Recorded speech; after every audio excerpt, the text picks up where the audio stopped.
Hello everyone. ನಾನಿವತ್ತು healthy and very ಟೇಸ್ಟಿಯಾಗಿ ಬರೋ ಮಸಾಲ ರೊಟ್ಟಿ ಅಥವಾ ತಾಲಿಪೆಟ್ ರೆಸಿಪಿನ ಶೇರ್ ಮಾಡ್ತಾ ಇದ್ದೀನಿ.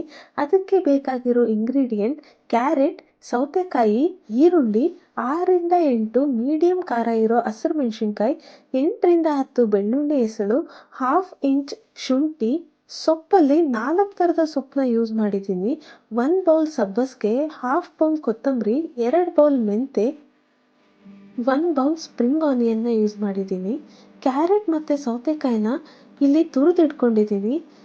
ಜಿಂಜರ್ ಮತ್ತು ಗಾರ್ಲಿಕ್, ಆನಿಯನ್, ಚಿಲ್ಲಿನ ಚಿಕ್ಕದಾಗಿ ಚಾಪ್ ಮಾಡಿ ಇಟ್ಕೋಬೇಕು.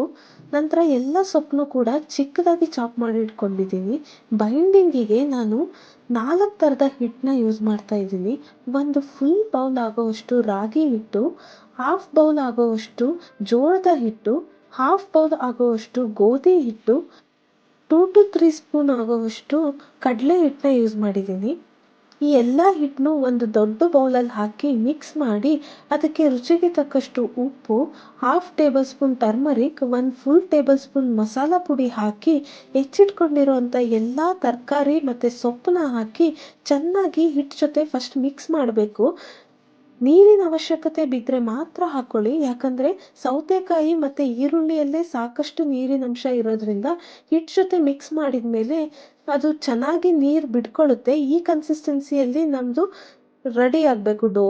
ಒಂದು ಸಲ ಡೋ ರೆಡಿ ಆದಮೇಲೆ ನಾನು ತಟ್ಟಲಿಕ್ಕೆ ಬಟರ್ ಪೆಪ್ಪರ್ನ ಯೂಸ್ ಮಾಡಿದ್ದೀನಿ. 2 ರಿಂದ 3 ಡ್ರಾಪ್ ಆಯಿಲ್ನ ಗ್ರೀಸ್ ಮಾಡಿಕೊಂಡು ಮೀಡಿಯಮ್ ಸೈಜ್ ರೊಟ್ಟಿ ಆಗೋವಷ್ಟು ಡೋನ ತಗೊಂಡು ಈ ಥರ ಕೈಯಿಂದನೇ ನಾನು ತಟ್ತಾ ಇದ್ದೀನಿ. ಕೈಯಿಂದ ತಟ್ತೀರಾ ಅಂದರೆ ಕೈಗೆ ಸ್ವಲ್ಪ ಆಯಿಲ್ನ ಹಚ್ಕೊಂಡು ತಟ್ಟಿ, ಇಲ್ಲ ನೀವು ಲಟ್ಟಣಿಗೆಯಿಂದ ತಟ್ತೀರಾ ಅಂದರೆ ಲಟ್ಟಣಿಗೆಗೆ ಸ್ವಲ್ಪ ಆಯಿಲ್ನ ಗ್ರೀಸ್ ಮಾಡಿ ತಟ್ಟಬೇಕು. ಈ ಥರ ರೌಂಡ್ ಶೇಪಲ್ಲೇ ತಟ್ಕೊಂಡು ಕಾದಿರೋ ಹಂಚಿಗೆ ಹಾಕಿ ಮೀಡಿಯಮ್ ಫ್ಲೇಮಲ್ಲಿ 5 ರಿಂದ 8 ನಿಮಿಷ ಬೇಯಿಸಿದರೆ ಸಾಕು. ನಿಮಗೆ ಬೆಂದಿದೆಯೋ ಇಲ್ಲೋ ಅಂತ ಕಲರ್ ಚೇಂಜಿಂದನೇ ಗೊತ್ತಾಗ್ಬಿಡುತ್ತೆ. ಮೇಲ್ಗಡೆ ಒಂಥರ ಬ್ರೌನಿಷ್ ಕಲರ್ಗೆ ಟರ್ನ್ ಆಗುತ್ತೆ, ಆವಾಗ ಅದು ಬೆಂದಿದೆ ಅಂತ ಅರ್ಥ. ಸೊ ನೆಕ್ಸ್ಟ್ ಫ್ಲಿಪ್ ಮಾಡಿಕೊಂಡು 2 to 3 ಮಿನಿಟ್ಸ್ ಬೇಯಿಸ್ಕೊಂಡ್ರೆ ಸಾಕು, ಮಸಾಲ ರೊಟ್ಟಿ ಅಥವಾ ತಾಲಿಪಟ್ ರೆಡಿ ಆಗಿಬಿಡುತ್ತೆ.